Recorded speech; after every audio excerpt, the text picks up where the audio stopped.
Welcome to Front Office Pros. Today, we're going to be going through an auction mock draft. We did one recently, and we went through with a studs and duds approach. Well, this time, we're going to be going with the value-based strategy, and you'll get to see Joe's team versus my team. Hike! Before we start off, some may not be familiar with the value-based approach. We talked about the most common strategies that you may take in an auction draft in our most recent episode. You might want to check that out. But for us, Joe, and I know you think you operate similar to me, when I think value, I basically was saying I'm not going to spend more than $30 for a player. It was a $200 budget. We have it's not a super flex. It's one quarterback, two running backs, three receivers, a tight end, and two flex. So opted to say, okay, I'm not going to spend more than $30. That was kind of my value approach. You went with the same approach. Yeah, I kind of followed your lead. You mentioned that was kind of going to be how you were going to approach it. That's also how I did it. And then, I also tried to not go above a player's expected, projected value as well, which is another way you could perceive values. Yeah, I did the same thing as well, which was tricky, and we'll talk about it. It was. So, Joe, why don't you share your first player? Who was the guy you spent the most amount of money on? Yeah, the guy I spent the most money on ended up being running back Isaiah Pacheco. Was able to get him for $28 for this mock draft. He was projected to go just above 40, I believe. So getting him for 28, I thought it was pretty good value. And honestly, the value turned out just overall to be at the running back position. Wide receivers were going well above the projected value and going for a lot of money. I'm glad you mentioned it. I was going to mention it at some point during this episode. And I think that's why it's so important to be mindful of how your draft is going and be prepared to pivot. Because there were a lot, like you said, there was a ton of value at running back. Receiver, it seemed like every receiver on the board, people were overspending. They're going over asking price. And so as a result, I was like, you'll see as I go through my team, my receivers are pretty light. I think yours was pretty light as well. But the problem was because you and I went strictly value. And as a result, we were hamstrung. Yeah, that strategy of not exceeding $30 and trying to not go above a player's projected value really ended up hurting us, in this exercise here with that specific mock with just how much wide receivers want for. I mean, even later in the rounds, like guys that were projected for 20 were going close to 40, and then guys that I thought I might be able to snag for $10-15, they're going 20s to 30s still. It was wild. Oh, you saw dollar players going for $10 plus, Yeah, so that was the one thing, but I feel like maybe it's still early with these mocks. Some of those $1 receivers I feel like weren't realistic, but I do feel like unlike the first mock draft we did, the people that were in there last night when we did this on Monday night, people were staying for the values where that super flex mock, everyone was blowing their money early and then nobody had money left. And I think that's why some players were projected at the $1 mark, just because those other mocks, everyone's just dishing out their money early and kind of ditching the draft. This group was much more conservative compared to the last group, which was much more aggressive. So it just goes to show when we were aggressive and went with the studs and duds, everybody else did, and we were in tough situation. We should have went value. In this one, we probably should have went studs and duds. We went value. We had a bunch of other people who had a lot of money, and that's a bad situation. So when it comes to Pacheco, I think it's a good value for you at $28. I think he showed last year that he is the guy. Clyde Edwards-Helaire is an afterthought now on the offense. Now, they did, have a lot of different passing weapons that come in, but I think Pacheco will get his. So I think overall it's a good value for you for $28. I probably would prefer another running back instead of him for the price. I'm personally a lot higher on Pacheco than you are. You are. I like him, so that kind of plays into that. So the first guy I brought in here on my team is running back Derrick Henry. I ended up getting him for $30. That was my max. I wasn't going to spend any more. And, that's one of the things you got to be careful of. And I think I learned a lot why I don't like the value strategy. I'm kind of showing my cards a little bit. But, I said to myself, I'm not going to spend more than $30 because I want to have more money left over. Well, Saquon Barkley, I think, went for like 31, 32, 33. Sometimes it only takes one extra dollar to close the deal. So I'm like, nah, I don't want to spend that for Barkley because I didn't want to go over 30. So it's like this arbitrary number that I came up with, and I lose out. Now I was able to get Henry, and that's based on their auction values. And again, I would recommend to figure out your own, if possible, your own cheat sheet or tiered rankings. But when it comes to Henry, I actually paid more. I think he was like $26, $27. But at that point at the draft, a lot of the top guys were gone. I didn't have anybody on my team. So, or at least I think I had this next guy on my team. But I was like, I need to start getting at least some quality players here. So I felt like I had to spend up a little bit to get Henry. Yeah, that makes sense. I mean, Henry for 30, I felt like it was a good value. I think he's somebody, as we continue this mock season, his value could go up. And honestly should. I mean, he's with the Ravens. He's got a great situation there. So I think $30 is well worth it for Derrick Henry. And right now he's a great value, but like you said, he could definitely ascend over time, and he ends up not being a value. Yeah, I mean, who knows? Once training camp's going to be, I mean, rookies are starting to report here. Most teams are kicking off next week. By the time some of these training camp videos come out, I mean, the hype's going to go up, and who knows? Everyone's prices could be going up. Are you enjoying this episode so far? Well, if you are, subscribe to our YouTube channel, smash that like button, and hit the notification bell for upcoming videos. We do videos throughout the year, so you're not going to want to miss what we have in store. All right, Joe, so who was the second guy that you ended up bringing on Team Joe? Yeah, so technically the first player I got, but he just wasn't my most expensive player, and that's running back James Cook. And I was really happy to get him for $21. I'm a James Cook guy, and I ended up after all these other players are going up for a lot of money, it came to be my second time nominating. Decided to throw James Cook out there, so I wasn't waiting around, so I could figure out how much he potentially cost, and got him for 21, and I was really happy for that. Yeah, I think decent value. We saw running back that was the value. I mean, there were some on there that I couldn't believe the value that was there. Some that I'm kind of like, why didn't I get in on that? But, needless to say, I didn't. But I think I actually like the Cook value here more than the Pacheco value. Just because I like Cook a little bit better than Pacheco. But both are good. And I think I'd be curious, is Pacheco usually higher than Cook? I'm trying to think. I don't think so. I think Cook is usually higher. That's why, I was surprised I was able to get him for 21. But this is what happens. Like, when those tiered rankings, man, this is why, try to nominate. If there's somebody you want in a tier and there hasn't been that many players taken out of it, go ahead and nominate one of those guys. Try to get them for cheap, because Pacheco was kind of the last one of a certain tier running backs, and I ended up having to go 28, where I nominated James Cook earlier, got him for the 21, which he's even a projected higher price than Pacheco.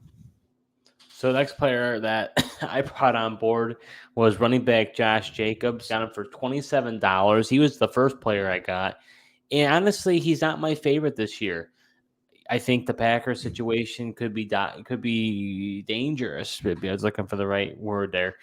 And with Marshawn Lloyd there, I don't know. I don't know what to expect from Jacobs. But at that time, I felt like I needed to get somebody.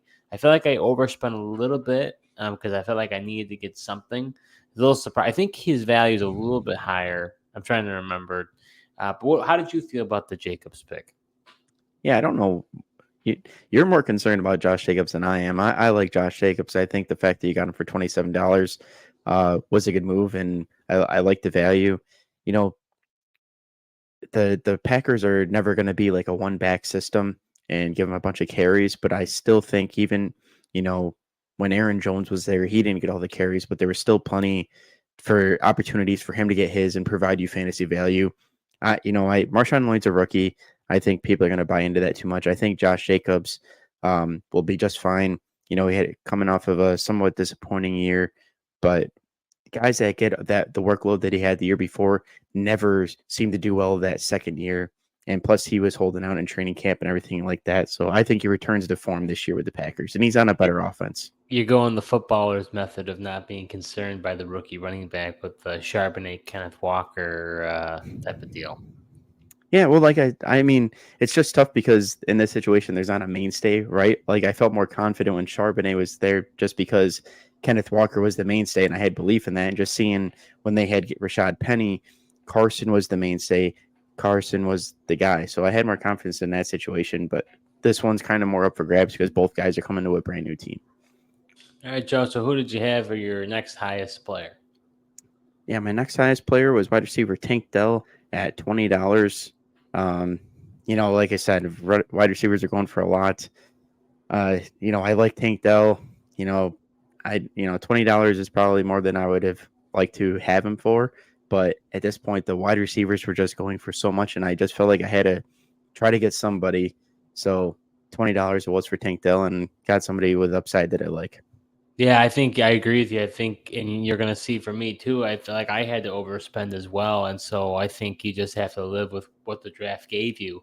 Yeah. So I understand what happened. Honestly, you would have been better. I mean, you or I would have been better off paying money for Chase or Jefferson or, Amon-Ra or Tyreek Hill, because those guys didn't go for that high. So usually those Right. guys are going the 60s, 70s, especially because it's not super flex. I mean, the values are pretty low. So once again, we played value and it bit us. Yeah, I think had we known too that the running backs are going to go for so cheap, I mean, either way, our rule doesn't exceed 30 to go for a value. Yeah. So it kind of went out the window. But had we known they're going to go that cheap, it would have been well worth it. This is one of those ones where, looking back at the draft, you're like, man, I could have just spent like 20 some more dollars and had, a tier 1 guy. Absolutely. So first receiver I got on the board, I got Chris Godwin. Got him for $23. This was way too much money. I did not want to spend this much. Same as Mike Evans. I thought that was interesting. Right, which I would rather have had Mike Evans at Yeah. $23. So I couldn't believe it. I mean, there's a pretty decent separation between those two. And when I nominated him, I was like, I don't have a receiver on my roster, I think at that point, or I didn't have a lot of horsepower. So I was like, I need to get somebody who could be good. And I had to spend a decent. Now I had the money, but that's the problem sometimes with the value strategy. It only takes one other person who kind of held their money, waiting for the daily, the dollar general, like, oh, what can I scoop up here and there? And then all of a sudden you're bidding on guys like Godwin. And now I'm spending $23, which I have no business spending, but I had 2 or 3 guys thinking the same thing. Well, I need a wide receiver. So now I'm going to spend my money on him, and now I'm overpaying for Godwin. Now it's like this perceived value. I have all this money to use. It's not really that much of a value. Yeah, and that's part of the problem, right? And it's like you got to spend it. It does nothing for you to, go home with money left in your pocket here. So it's like if you're not spending up on, Godwin or another player under $30, it's got to go to somebody. That's why I don't like being in a position where I'm forced to do something. Right. Early on in the draft, I can decide how I want to, bob and weave and decide how I'm going to go for a player and not go for a player. But if I'm in a corner and I need a receiver and I've got all this money and I can't leave it, it's like, you better spend up, because if you don't spend up, you're not going to have anybody, and you're going to have a bunch of money left over. It's a pretty, so I feel like that happened for me for Godwin. I just think overall, I just didn't like how much I had to spend. Yeah. I mean, and it didn't help. You and I we're going for the same strategy. We were putting each other up for certain guys as well. So, and then there, like you said, there was 2 or 3 other teams with just, around the same amount of money, just bidding with us as well. So who was your next highest player over there, Joe? Yeah, so my next highest player ended up being running back Joe Mixon at $19. I actually like this value for Mixon. Really, I like his opportunity potential with the Houston Texans. We saw what Devin Singletary was able to do with that starting role last year. And to me, they really don't have anyone else on the roster to steal carries from him. I know Dameon Pierce is there. He was disappointing last year. We'll see how he does. He doesn't really scare me in terms of fantasy. So I'm expecting Joe Mixon with a good offense with the Texans to be pretty good this year. Yeah, I mean, you've been a Mixon guy for quite some time, and I'm not surprised. I mean, I do think it's a decent amount of exposure, because now you've got Tank Dell and Joe Mixon, so you got both Houston Texans, but Texans should be good on paper. If Stroud continues what he did in his rookie year, they should be very good. But I think the value is really good at $19. I mean, he's a flex play for you now, so I think that's a solid flex.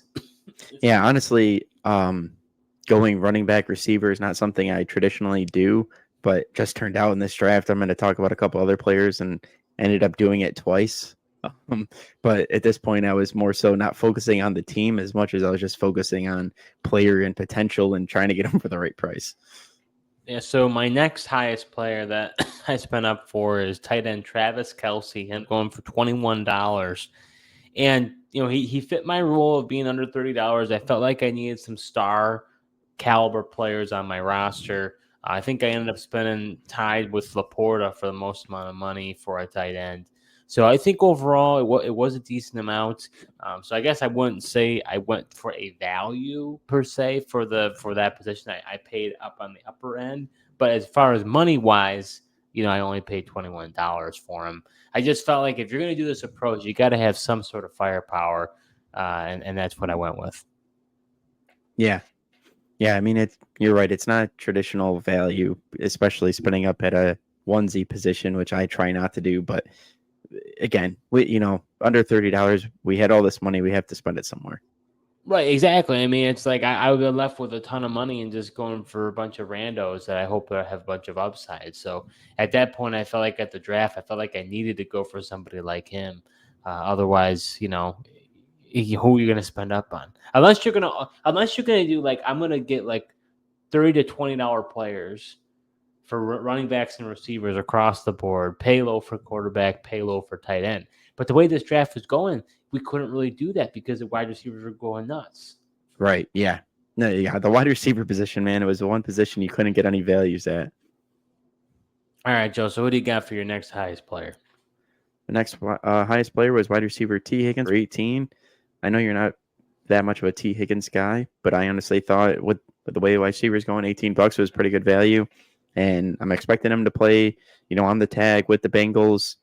And as long as he can stay healthy, he's a solid wide receiver 2.5. You and I were going back and forth on him. I didn't really like him, but at the time I felt like I needed him. If it wasn't for me, you probably could have got him from even lower. I think you probably could have gotten me for 12 or 13, but you and I were going tit for tat to get him because you and I were both in dire straits at receiver. That was the problem. But I think it was a good value maybe a little overspend, but you had to in this draft. Yeah. And I mean, and we say this all the time. It just takes the one team to create the bidding war. And that was you and I. We had the same strategy and, going for similar wide receivers at that point. And the two of us, do drive his price up. All right. So the next player that I got that's the highest is going to be wide receiver Jayden Reed. Spent $15. This was more than I wanted to spend for Reed. But I felt like he could be, an upside pick at this point in the draft because there weren't that many receivers out there. I wanted to go for a guy like Mike Evans. I ended up going for more than I thought. And there were just some other players that I was interested in that range. So at that point, I felt like I just had to go for Reed.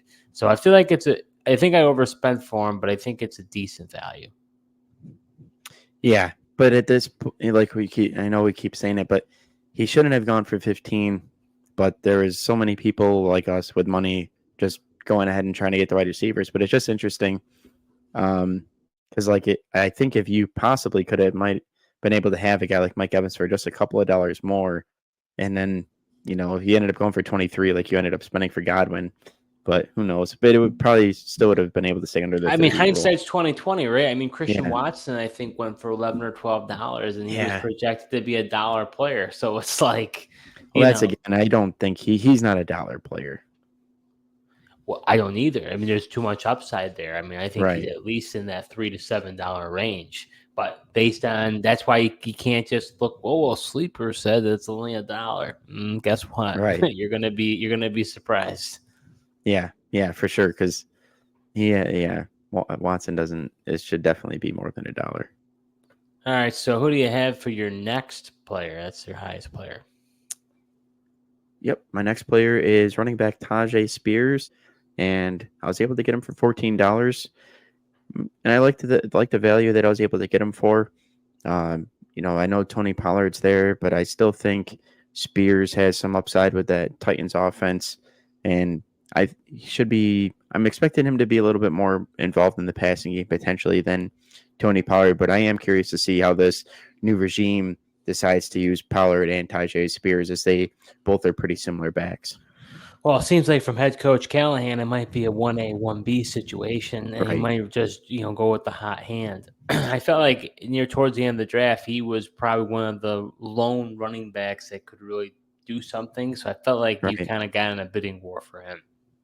Yeah, I did. Yeah, I probably should have been able to get him for cheaper, but this again, I had so much money, and I was just like, I'm not gonna get bullied around, and he's got the upside, so I was like, I'm just gonna, win him, and he was under $15, so Well, so, I'm a little biased here for a win for team. But I drafted a running back also for $14, Najee Harris. Now, I think my value with Najee Harris at $14 is a smoking deal. And I'd much rather have him at $14 than Tyjae Spears. Tyjae Spears has some upside, but I think you and I both like the Yeti with having Arthur Smith coming to town.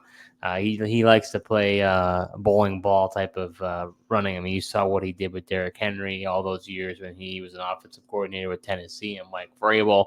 You saw he wanted to get one of those bigger bruising type running backs involved with Tyler Algier. So I just feel like he fits the style that Arthur Smith likes. yeah, definitely. I mean, Arthur Smith likes to run the ball, and I think that'll honestly fit well for Coach Mike Tomlin as well. As he likes to play defense and offense to just kind of grind things out. So, I mean, that's Steeler Nation, right? I mean, that's yeah, what they've always been, defense and running game, really. I mean, obviously, you have Big Ben. He threw a lot for a while, but their calling card was always, ground and pound. yeah. So I mean, yeah, I like Najee Harris for a value of $14. I wasn't gonna try to get in a bidding war with you, and I did. We did a pretty good job. I feel like trying to stay out of each other's ways. There were just a couple of times where we both really wanted somebody. We got in a bidding war for him. All right, Joe, who was your next highest player? Yeah, so like I said, I don't exactly like to do this with the running back and wide receiver combos, but I ended up getting wide receiver DeAndre Hopkins for $11, which I think I like DeAndre Hopkins upside. And at this point, it was tough to locate wide receivers that had decent amount of upside. And Hopkins it all depends on Will Levis, but we saw Will Levis just liking to throw the deep balls and give DeAndre Hopkins a chance. If that continues to happen with Callahan coming over, I like Hopkins upside. Yeah, I mean, he had some pretty good games with Will Levis at quarterback, so I do think there's a possibility for Hopkins. Because I think the $11 is honestly one of your better values when it comes to the receiver position in general in that draft auction mock that we were involved in. Because wide receivers are going for so much, we keep saying that, but we can't really say it enough, honestly. Yeah. But so I think I'm with you. I don't typically like to have too much. I usually like to have one player on a team. I don't want to have two guys. Like I wouldn't want to go into a draft saying I'm going to get. Now people would maybe think nuts. So why wouldn't you? But I wouldn't want to leave a draft being like, okay, I've got Debo and Brandon Ayuk. That just seems to be too much. Or if I've got McCaffrey and Debo. Some would say, why wouldn't you want that? I typically like to just have one guy, not two guys on an offense. Yeah. And, it's one thing if it's a quarterback and a wide receiver or whatever, but yeah, that's different. Yes, I agree. A stack is different, but I'm saying two skill position, whether it's two receivers or receiver and tight end, receiver and running back. I just don't really like it.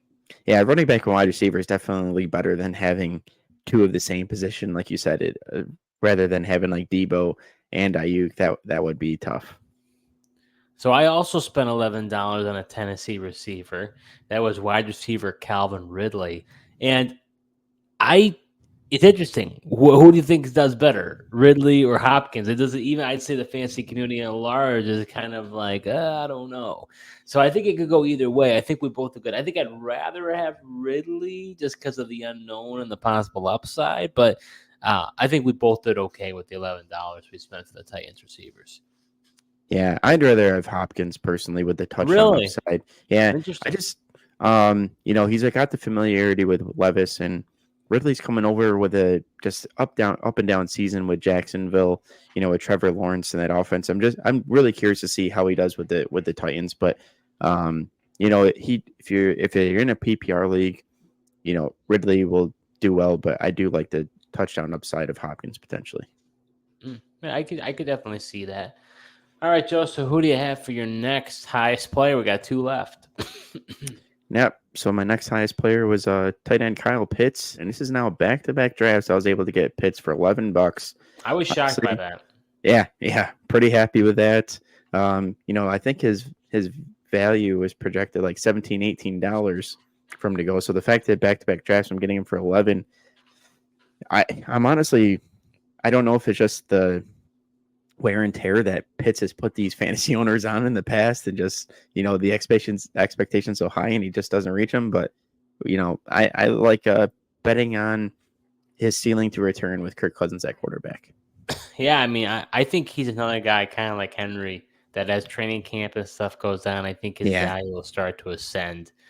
Because I was shocked because you were going studs and duds approach last time. He felt like he wanted to get that tight end, spent up the money to get him, and you paid 11 and you got him for the same value in the values-based strategy. I just was surprised. Yeah, I was surprised too. I wasn't sure what, especially seeing how much the wide receivers are going for and other tight ends, like you said. I mean, Kelsey 21, and I think Laporta was the same at 21 too. And then Mark Andrews even went for 19. So, I mean, I think Kyle Pitts definitely has potential to be top 5, top 3 tight end this year. So for $11, I'll take it. Yeah, I mean, honestly, I like your value better. Pitts at 11 versus Kelsey at 21. Give me the extra $10 to use elsewhere. So I think you did a good job here. Thanks. All right, and then my next player, I got Aaron Jones for $11. I was not planning on taking Aaron Jones. Not a guy I necessarily am targeting in drafts. I think he could do well in the Minnesota scheme. But overall, I just thought it was too good of a value. Guy, at least on auction values, was saying he's over $20. Just felt like at $11, it was a screaming buy, and so I went with him. Yeah, I mean, I'm more into Aaron Jones than you are. Always really have been. And $11 for Aaron Jones, I definitely think it was a good buy for you. I was interested, but just already had too many running backs. But honestly, I mean, I like Aaron Jones for 11 more than having a guy like Tajay Spears for 14. So we've got, look at that. You and I are both giving compliments to each other. That's nice. So we got our quarterbacks remaining. So who did you get for your quarterback? Yeah, and you and I were going back and forth for this guy, but I ended up going with quarterback Joe Burrow and got him for $7.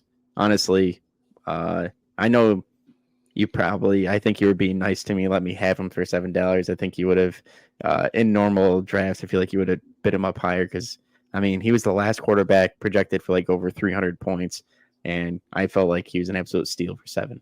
I definitely was going back and forth with you on him. I just decided you'll see the guy I opted for, but I saw him and I said, maybe I can get him for a little less. I think he could be as good, or maybe better. I believe you got him for the same price as me. I did. And so I gambled wrong on that one. But I here's the thing too, and this is where maybe you don't want to get stuck, right? There is a sense of like, I'm like, okay, I got him on the line, right? I threw my hook out. I got the fish on the line. I'm gonna keep going and keep going and keep going, right? When I knew you had T. Higgins already. So my view is like you wanted the stack. You were like, I got to get this. I want the stack. So I knew you wanted him. So I could have kept driving the price up. But at one point, is he going to fall off? And that's when when you kind of have a sense, I feel like when you look at somebody's team, it's like, okay, this guy wants him. Like he's going for it, right? So it's like, how much do you want to push? Because you probably could get him to spend a couple extra dollars, but then all of a sudden they're like, oh, nope, I'm done. Then you're stuck. So I think it was one of those things where I knew you were determined that you were going to get him, so I just backed off and pivoted. Yeah, that makes sense. I mean, I did that to other players as well, but I also wasn't trying to, being that we were going for values, I wasn't trying to spend too much for the quarterback, so I wouldn't have gone much higher, even though I really liked Burrow and wanted the stack. So the guy I got was quarterback Jordan Love. Also spent $7. I also was able to get a stack with Love and Reed, and I think I liked having the idea of having that stack as well. Love had a really good year last year. I think $7 was a little bit more than what I was hoping to spend. I thought I could get him more for like the $4 range, because every dollar counts. But at the end of the day, was worth spending up in my mind. Needed that upside. Yeah, definitely. I mean, he's definitely interesting. He was one of like if I didn't get Burrow, he was one of my pivot options. I was looking at Brock Purdy, Jordan Love, even Jared Goff too. Those are kind of my three other options at quarterback. So looking at my team versus your team, we're gonna let the viewers at home who are watching or listening to this episode, what do you like better, my team versus Joe's team? So I had Jordan Love at $7 at quarterback, running back Derrick Henry at $30, Josh Jacobs at $27, wide receiver Jaden Reed at $15, Chris Godwin at $23, had Calvin Ridley for $11, Travis Kelce for $21, Najee Harris at $14, and Aaron Jones $11. So Najee and Aaron both at the flex spot. Joe, give the folks at home your overview of your roster. It's interesting. You and I will both have two running backs at the flex spots, something you traditionally wouldn't do. Wow, that was just based on the draft went for value. Yeah. So at quarterback, as we mentioned, quarterback Joe Burrow for $7, running back Isaiah Pacheco for $28, running back James Cook for $21, wide receiver Tank Dell for $20, wide receiver T. Higgins for $18, wide receiver DeAndre Hopkins for $11, and my two flexes, well, actually, tight end is Kyle Pitts, and my two flexes, running back Joe Mixon for $19, and running back Tajay Spears for $14. So overall, how do you feel about your roster? Like looking at this team, like you feel like you got a winner? Are you excited about it? Do you think going back, the value strategy worked out for you? What are your overall thoughts? Yeah, honestly, I didn't enjoy this value strategy. You didn't? Wow, that's so interesting because this used to be your MO. Yeah, but I didn't, even though I was like the value strategy before, I wouldn't pigeonhole myself to like a certain number, like not exceeding 30. And I feel like that's what really made it tough. So I'm looking forward to our next video where we look for more of the balanced approach where I could, spend up, get a couple of those stud receivers, but then grab some of these values at running back and really even out my team. But overall, I'm pretty happy with the players that I did get, but yeah, it's just honestly a little bit of a painful process just to see us letting go of these players just because they're, we're going over that $30 threshold. Do you think that this would be a playoff team, your roster? I mean, it has potential, but obviously, a lot has to go right. A lot has to go right, but then also I'd be really looking to hit the waiver wire hard in season to, if another Puka Nacua happens. We always see it early in the season, somebody breaks out and scores a bunch of points that we didn't expect. So I'd be looking to spend a lot of fab for somebody like that to really upgrade my roster. I mean, I tend to agree with you as far as my team goes. I struggled with this one. I did not enjoy it as well. I just don't like the value-based strategy. I think it just, like you said, you've got to be able to maneuver in your drafts. I think I tried to do the best I could to really put a roster together that I thought could be a competitive team. I think overall I did okay. I mean, my running backs and my flex and Travis Kelce, and I think that's solid. My wide receivers are weak, and I just wonder if that's going to ultimately seal the deal for me. Yeah, that would really be what we'd have to watch for in this league. That the people that actually spent the money and got the stud receivers, does that put them over the top? Or is it the fact that we snag some decent values at the running back position and then also, have okay receivers, but not necessarily those studs that other guys might have? Now, real quick, let's now because we did value, the benefit with the value, when you studs and duds, you're getting $1 guys at the end. So there was some value for our bench. So I'll go over my bench first. We'll go over yours after. So I was able to get Jordan Addison for $5, which I thought was a great buy. On the heels of everything happened with his DUI. So depending on if he gets a suspension or not, we don't know what's going to happen. I think his price was influenced by that.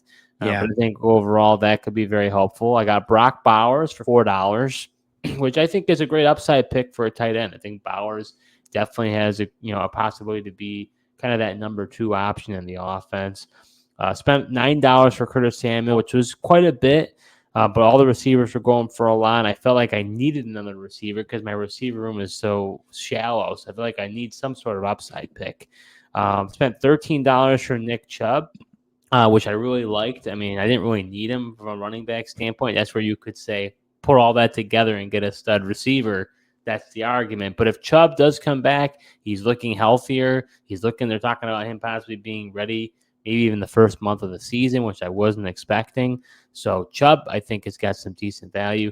Got Jerry Jeudy for $1. I thought I might have to spend a little bit more based on receivers, but he's a flyer. I don't know if he'll end up being any good or not. Could be a guy I drop after week 1 or week 2. Right. But I'm going to take a flyer on the former first rounder. Marshawn Lloyd for $7. I spent up for him, but at the end of the draft, I had money, and I felt like with Jacobs, I wanted to secure the handcuff in case, Lloyd ends up being a bigger threat at the end of the day. And lastly, quarterback Aaron Rodgers, got him for $2. Spent a little bit more to get him. I think he's a great upside pick. If he could stay healthy, I really like having him. So I feel like he was a good backup for me. So, Joe, how about your team? Give me the synopsis of who you had for the bench. Yeah, my bench. So I got Evan Ingram for $11. I know I spent the same. It got Kyle Pitts for the same value, but Kyle Pitts turns out to disappoint again. I like Evan Ingram, and I think he's got a potential to be a top tight end once again this year. Then I was able to get running back Jaylen Warren for $11. Kind of like you, I didn't really necessarily need another running back, but as we mentioned before, Arthur Smith there with Pittsburgh, they're going to run the ball. Jaylen Warren was the guy I liked. He just has that better efficiency than Najee, so I like to snag him in drafts. Then I got Khalil Shakir for $6. Honestly, I was kind of surprised I was able to get him for that, just because people are expecting him to break out this year, and if he does, I think $6 is a good value for that upside. Then I got Tyler Lockett for $10. People are down on Tyler Lockett. I'll take him. He led the Seahawks in targets last year. Just his catch rate went down for some reason. If his catch rate's able to return to what his normal value was, he should be better this year in fantasy. Then I got Adonai Mitchell for $2. I'm not really sure what to expect with this Colts offense, with Anthony Richardson, if he's able to stay healthy and play more games this year. Not sure how many wide receivers he can support, but, outside of Michael Pittman, I feel like the wide receiver 2 is up for grabs. If Adonai Mitchell hits $2 as a steal, then so my second to last player, wide receiver Jahan Dotson, $4. Honestly, I like Dotson. I know he was disappointing last year, but for $4, I like his potential in that Washington offense, and hopefully they're able to get more out of him this year and provide better utilization, and he can do what I expected him to do last year. And finally, I had $7 left for one last player. Decided to just put it all on Troy Franklin. And Broncos, as I mentioned with the Colts, not really sure who their wide receiver 2 is going to be. Marvin Mims, I think he'll take over that Jerry Jeudy role, but who else is going to perform? And Troy Franklin's got some upside on that offense with Bo Nix, former college teammate. So that does it for Joe and I's team. What do you think? Do you think Steve had the better team or Joe had the better team, and why? Go ahead and put it in the comments below to give your thoughts. Hopefully you found this enjoyable as we've gone through this auction mock. We did studs and duds in our previous episode. We just did value-based. And in a future episode, you're going to want to check out our balance strategy. I know Joe and I are both looking forward to that. We're not hamstrung to one or not. We can just kind of pivot and follow what's going on in the draft. Thank you so much for watching, and until next time.